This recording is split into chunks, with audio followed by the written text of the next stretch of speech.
आइए आज आपको सुनाते हैं मुंशी प्रेमचंद्र की कहानी नशा।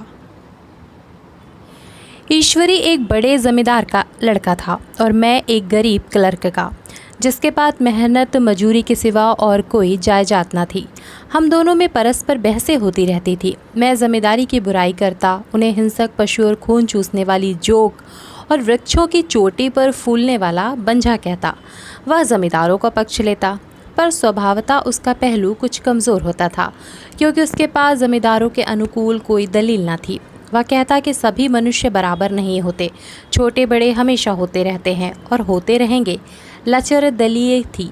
किसी मानुषीय या नैतिक नियम से इस व्यवस्था का औचित्य सिद्ध करना कठिन था। मैं इस वाद विवाद की गर्मी में अक्सर तेज़ हो जाता और लगने वाली बात कह जाता, लेकिन ईश्वरी हार कर भी मुस्कुराता रहता। मैंने उसे कभी गर्म होते नहीं देखा। शायद इसका कारण यह था कि वह अपने पक्ष की कमज़ोरी समझता था। नौकरों से वह सीधे मुंह बात नहीं करता था। अमीरों में जो एक बेदर्दी और उद्दंडता होती है, उसमें उसे भी प्रचुर भाग मिला था। नौकर ने बिस्तर लगाने में ज़रा भी देर की, दूध ज़रूरत से ज़्यादा गर्म या ठंडा हुआ, साइकिल अच्छी तरह साफ़ नहीं हुई तो वह आपे से बाहर हो जाता। सुस्ती या बदतमीज़ी उसे ज़रा भी बर्दाश्त न थी, पर दोस्तों से और विशेषकर मुझसे उसका व्यवहार सौहार्द और नम्रता से भरा हुआ होता था। शायद उसकी जगह मैं होता तो मुझ में भी वही कठोरताएं पैदा हो जाती जो उसमें थी, क्योंकि मेरा लोक प्रेम सिद्धांतों पर नहीं, निजी दशाओं पर टिका हुआ था। लेकिन वह मेरी जगह होकर भी शायद अमीर ही रहता, क्योंकि वह प्रकृति से ही विलासी और ऐश्वर्य प्रिय था। अब की दशहरे की छुट्टियों में मैंने निश्चय किया कि घर ना जाऊंगा। मेरे पास किराए के लिए रुपए ना थे और ना घर वालों को तकलीफ़ देना चाहता था। मैं जानता हूँ वे मुझे जो कुछ देते हैं वह उनकी हैसियत से बहुत ज़्यादा है। उसके साथ ही परीक्षा का ख्याल था। अभी बहुत कुछ पढ़ना है। बोर्डिंग हाउस में भूत की तरह अकेले पड़े रहने को जी भी ना चाहता था। इसलिए जब ईश्वरी ने मुझे अपने घर का नेता दिया तो मैं बिना आग्रह के राज़ी हो गया। ईश्वर के साथ परीक्षा की तैयारी खूब हो जाएगी। वह अमीर होकर भी मेहनती और ज़हीन है। उसने इसके साथ ही कहा, लेकिन भाई एक बात का ख्याल रखना, वहाँ अगर ज़मींदारों की निंदा की तो मुआमला बिगड़ जाएगा और मेरे घर वालों को बुरा लगेगा। वह लोग तो आसामियों पर इसी दावे से शासन करते हैं कि ईश्वर ने असामियों को उनकी सेवा के लिए ही पैदा किया है। आसामी भी यही समझता है।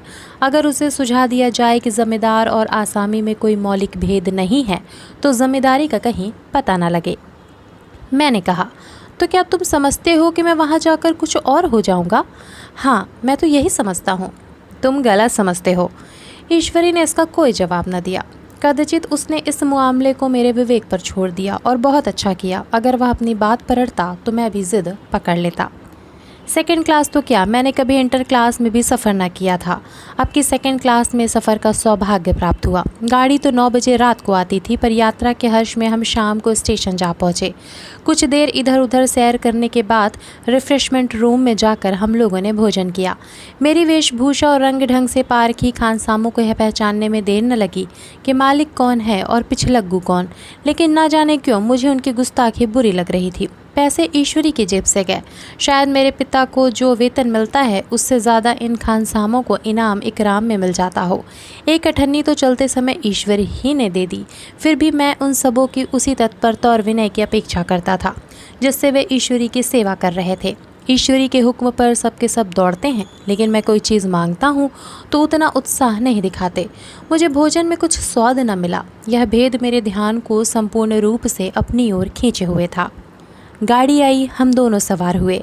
खानसामों ने ईश्वरी को सलाम किया, मेरी ओर देखा भी नहीं। ईश्वरी ने कहा, कितने तमीज़दार हैं ये सब, एक हमारे नौकर हैं, कोई काम करने का ढंग नहीं। मैंने खट्टे मन से कहा, इसी तरह अगर तुम अपने नौकरों को भी 8 आने रोज़ इनाम दिया करो तो शायद इनसे ज़्यादा तमीज़दार हो जाएं। तो क्या तुम समझते हो यह सब केवल इनाम के लालच से इतना अदब करते हैं? जी नहीं, कदापि नहीं। तमीज़ और अदब तो इनके रक्त में मिल गया है। गाड़ी चली।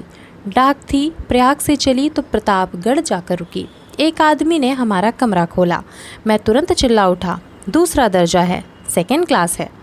उस मुसाफिर ने डिब्बे के अंदर आकर मेरी ओर एक विचित्र उपेक्षा की दृष्टि से देखकर कहा, जी हाँ, सेवक इतना समझता है, और बीच वाले बर्थ पर बैठ गया। मुझे कितनी लज्जा आई कह नहीं सकता। भोर होते होते हम लोग मुरादाबाद पहुँचे। स्टेशन पर कई आदमी हमारा स्वागत करने के लिए खड़े थे। 2 भद्र पुरुष थे, 5 बेगार। बेगारों ने हमारा लगेज उठाया। दोनों भद्र पुरुष पीछे पीछे चले। एक मुसलमान था, रियासत अली, दूसरा ब्राह्मण था, राम हरक। दोनों ने मेरी ओर अपरिचित नजरों से देखा, मानो कह रहे हों, तुम कौए होकर हंस के साथ कैसे? रियासत अली ने ईश्वरी से पूछा।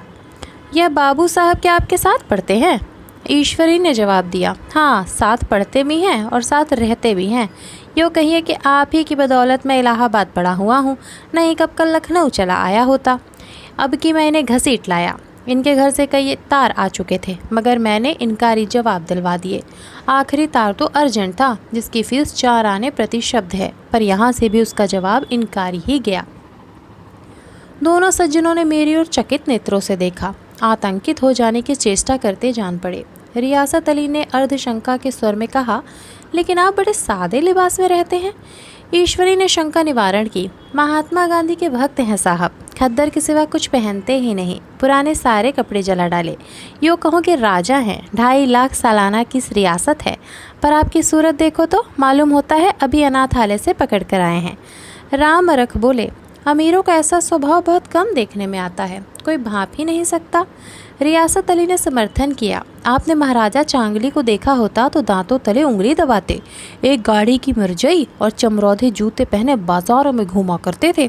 सुनते हैं एक बार बेगार में पकड़े गए थे और उन्हीं ने 10 लाख से कॉलेज खोल दिया। मैं मन में कटा जा रहा था, पर ना जाने क्या बात थी कि यह सफ़ेद झूठ उस वक्त मुझे हास्यपद न जान पड़ा।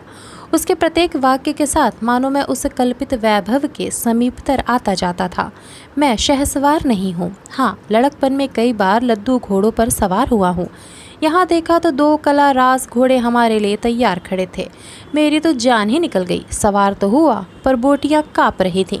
मैंने चेहरे पर शिकन न पड़ने दिया, घोड़ों को ईश्वरी के पीछे डाल दिया। खैरियत क्या हुई कि ईश्वरी ने घोड़े को तेज़ ना किया, वरना शायद मैं हाथ पैर तुड़वा कर लौटता। संभव है ईश्वरी ने समझ लिया हो कि यह कितने पानी में है। ईश्वरी का घर क्या था, किला था। इमाम बाड़े का सा फाटक, दौर पर पहरेदार टहलता हुआ, नौकरों का कोई हिसाब नहीं, एक हाथी बंधा हुआ। ईश्वरी ने अपने पिता, चाचा, ताऊ आदि सबसे मेरा परिचय कराया, और उसी अतिशयोक्ति के साथ। ऐसी हवा बांधी के कुछ ना पूछिए। नौकर चाकर ही नहीं, घर के लोग भी मेरा सम्मान करने लगे। देहात के जमींदार लाखों का मुनाफा, मगर पुलिस कांस्टेबल को अफसर समझने वाले। कई महाशय तो मुझे हुजूर हुजूर कहने लगे। जब ज़रा एकांत हुआ तो मैंने ईश्वरी से कहा, तुम बड़े शैतान हो यार, मेरी मिट्टी क्यों पलीत कर रहे हो? ईश्वरी ने दृढ़ मुस्कान के साथ कहा, इन गधों के सामने यही चाल ज़रूरी थी, वरना सीधे में बोलते भी नहीं। ज़रा देर के बाद नाई हमारे पांव दबाने आया। कुंवर लोग स्टेशन से आए हैं, थक गए होंगे। ईश्वरी ने मेरी ओर इशारा करके कहा, पहले कुंवर साहब के पांव दबा। मैं चारपाई पर लेटा हुआ था। मेरे जीवन में ऐसा शायद ही कभी हुआ हो कि किसी ने मेरे पांव दबाए हों। मैं ऐसे अमीरों के चोचले, रईसों का गधापन और बड़े आदमियों की मुटमर्दी और जाने क्या क्या कहकर ईश्वरी का परिहास किया करता, और आज मैं पोतड़ों का रईस बनने का स्वांग भर रहा था।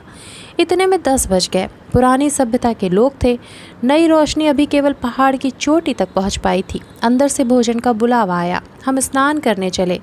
मैं हमेशा अपनी धोती खुद छाँट लिया करता हूँ, मगर यहाँ मैंने ईश्वरी की ही भांति अपनी धोती भी छोड़ दी। अपने हाथों अपनी धोती छाँटते शर्म आ रही थी। अंदर भोजन करने चले। हॉस्टल में जूते पहले मेज़ पर जा डटते थे, यहाँ पाँव धोना आवश्यक था। कहार पानी लिए खड़ा था। ईश्वरी ने पाँव बढ़ा दिए। कहार ने उसके पाँव धोए। मैंने भी पाँव बढ़ा दिए। कहार ने मेरे पाँव भी धोए। मेरा वह विचार न जाने कहाँ चला गया। सोचा था वहाँ देहात में एकाग्र होकर खूब पढ़ेंगे, पर यहाँ सारा दिन सैर सपाटे में कट जाता था। कहीं नदी में बजरे पर सैर कर रहे, कहीं मछलियों या चिड़ियों का शिकार खेल रहे, कहीं पहलवानों की कुश्ती देख रहे, कहीं शतरंज पर जमे हैं। ईश्वरी खूब अंडे मंगवाता और कमरे में स्टोव पर ऑमलेट बनते। नौकरों का एक जत्था हमारे घेरे रहता। हमारे हाथ पांव हिलाने की भी कोई ज़रूरत नहीं, केवल ज़बान हिला देना काफ़ी है। नहाने बैठो तो आदमी नहलाने को हाजिर, लेटो तो आदमी पंखा झेलने को खड़े। मैं महात्मा गांधी का कुंवर चेला मशहूर था। भीतर से बाहर तक मेरी धाक थी। नाश्ते में ज़रा भी देर ना होने पाए, कहीं कुंवर साहब नाराज़ ना हो जाएं। बिछावन ठीक समय पर लग जाए, कुंवर साहब के सोने का समय आ गया। मैं ईश्वरी से भी ज़्यादा नाजुक दिमाग बन गया था, या बनने पर मजबूर किया गया। ईश्वरी अपने हाथ से बिस्तर बिछा ले, लेकिन कुंवर मेहमान अपने हाथों से कैसे अपना बिछावन बिछा सकते हैं? उनकी महानता में बट्टा लग जाएगा। एक दिन सचमुच यही बात हो गई। ईश्वरी घर में था। शायद अपनी माता से कुछ बातचीत करने में देर हो गई। यहाँ 10 बज गए। मेरी आंखें नींद से झपक रही थी, मगर बिस्तर कैसे लगाऊं? कुंवर जो ठहरा। कोई 11:30 बजे मेहरा आया। बड़ा मुँह लगा नौकर था। घर के धंधों में मेरा बिस्तर लगाने की उसे सुध ही ना रही। अब जो याद आई तो भागा हुआ आया। मैंने ऐसी डांट बताई कि उसने भी याद किया होगा। ईश्वरी मेरी डांट सुनकर बाहर निकल आया और बोला, तुमने बहुत अच्छा किया। यह सब हरामखोर इसी व्यवहार के योग्य हैं। इसी तरह ईश्वरी एक दिन एक जगह दावत में गया हुआ था। शाम हो गई, मगर लैंप मेज़ पर रखा हुआ था। दिया सलाई भी थी, लेकिन ईश्वरी खुद कभी लैंप नहीं जलाता था। फिर कुंवर साहब कैसे जलाएं? मैं झुंझला रहा था। समाचार पत्र आया रखा हुआ है। जी उधर लगा हुआ था, पर लैंप नदारत। दैव योग से उसी वक्त मुंशी रियासत अलिया निकले। मैं उन्हीं पर उबल पड़ा। ऐसी फटकार बताई कि बेचारा उल्लू हो गया। तुम लोगों को इतनी फिक्र भी नहीं कि लैंप तो जलवा दो?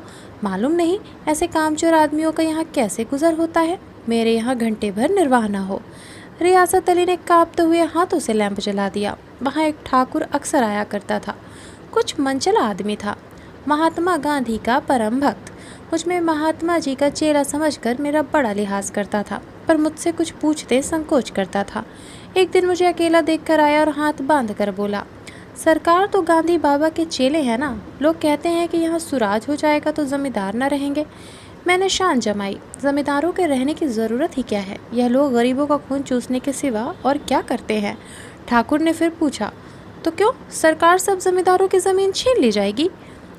मैंने कहा, बहुत से लोग तो खुशी से दे देंगे। जो लोग खुशी से ना देंगे उनकी ज़मीन छीननी ही पड़ेगी। हम लोग तो तैयार बैठे हुए हैं। ज्यों ही स्वराज हुआ, अपने इलाके असामियों के नाम हिब्बा कर देंगे।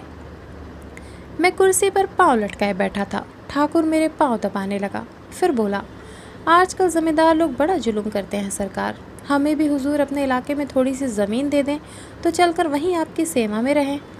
मैंने कहा, अभी तो मेरा कोई अख्तियार नहीं है भाई, लेकिन जो ही अख्तियार मिला मैं सबसे पहले तुम्हें बुलाऊंगा। तुम्हें मोटर ड्राइवरी सिखाकर अपना ड्राइवर बना लूँगा। सुना उस दिन ठाकुर ने खूब भंग पी और अपनी स्त्री को खूब पीटा और गांव के महाजन से लड़ने पर तैयार हो गया। छुट्टी इस तरह तमाम हुई और फिर हम प्रयाग चले। गांव के बहुत से लोग हम लोगों को पहुंचाने आए। ठाकुर तो हमारे साथ स्टेशन तक आया। मैंने भी अपना पार्ट खूब सफाई से खेला और अपनी कुबेरोचित विनय और देवत्व की मुहर हर एक हृदय पर लगा दी। जी तो चाहता था हर एक नौकर को अच्छा इनाम दूँ, लेकिन वह सामर्थ्य कहाँ थी। वापसी टिकट था ही, केवल गाड़ी में बैठना था। पर गाड़ी आई तो ठसाठस भरी हुई।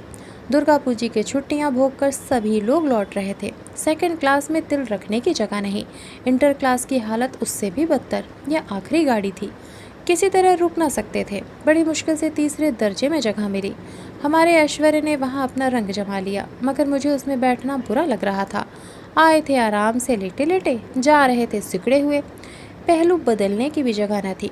कई आदमी पढ़े लिखे भी थे। वे आपस में अंग्रेजी राज्य की तारीफ करते जा रहे थे। एक महाशय बोले, ऐसा न्याय तो किसी राज्य में नहीं देखा। छोटे बड़े सब बराबर। राजा भी किसी पर अन्याय करे तो अदालत उसकी गर्दन दबा देती है। दूसरे सज्जन ने समर्थन किया, अरे साहब, आप खुद बादशाह पर दावा कर सकते हैं। अदालत में बादशाह पर डिग्री हो जाती है। एक आदमी जिसकी पीठ पर बड़ा गट्ठर बंधा था, कलकत्ते जा रहा था। कहीं गठरी रखने की जगह न मिलती थी, पीठ पर बांधे हुए था। इससे बेचैन होकर बार बार दौर पर खड़ा हो जाता। मैं दौर के पास ही बैठा हुआ था। उसका बार बार आकर मेरे मुंह को अपनी गठरी से रगड़ना मुझे बहुत बुरा लग रहा था। एक तो हवा यो कम थी, दूसरे उस गंवार का आकर मेरे मुंह पर खड़ा हो जाना मानो मेरा गला दबाना था। मैं कुछ देर तक जब्त किए बैठा रहा। एकाएक मुझे क्रोध आ गया। मैंने उसे पकड़कर पीछे ठेल दिया और 2 तमाचे जोर जोर से लगाए। उसने आंखें निकाल कर कहा, क्यों मारते हो बाबूजी? हमने भी किराया दिया है। मैंने उठकर 2-3 तमाचे और जड़ दिए। गाड़ी में तूफान आ गया। चारों ओर से मुझ पर बौछार पड़ने लगी। अगर इतने नाजुक मिजाज हो तो अव्वल दर्जे में क्यों नहीं बैठे? कोई बड़ा आदमी होगा तो अपने घर का होगा, मुझे इस तरह मारते तो दिखा देता। क्या कसूर किया था बेचारे ने? गाड़ी में सांस लेने की जगह नहीं, खिड़की पर ज़रा सांस लेने खड़ा हो गया तो उस पर इतना क्रोध। अमीर होकर क्या आदमी अपनी इंसानियत बिल्कुल खो देता है? यह भी अंग्रेज़ी राज है जिसका आप बखान कर रहे हैं। एक ग्रामीण बोला, दफ्तरन माँ घुसन तो पावत नहीं, उस पर इतना मिजाज। ईश्वरी ने अंग्रेज़ी में कहा, वीर तुम कितने मूर्ख हो। और मेरा नशा अब कुछ कुछ उतरता हुआ मालूम होता था। तो आप सुन रहे थे मुंशी प्रेमचंद्र की कहानी नशा। तो दोस्तों, अगर आपको मेरी आवाज़ में ये कहानी पसंद आई हो तो प्लीज़ मेरे इस चैनल को लाइक कीजिएगा और इसे सब्सक्राइब कीजिएगा और शेयर कीजिएगा अपने उन दोस्तों के साथ जो कहानियों के शौकीन हो और साहित्य प्रेमी हो। मिलते हैं एक नई कहानी के साथ।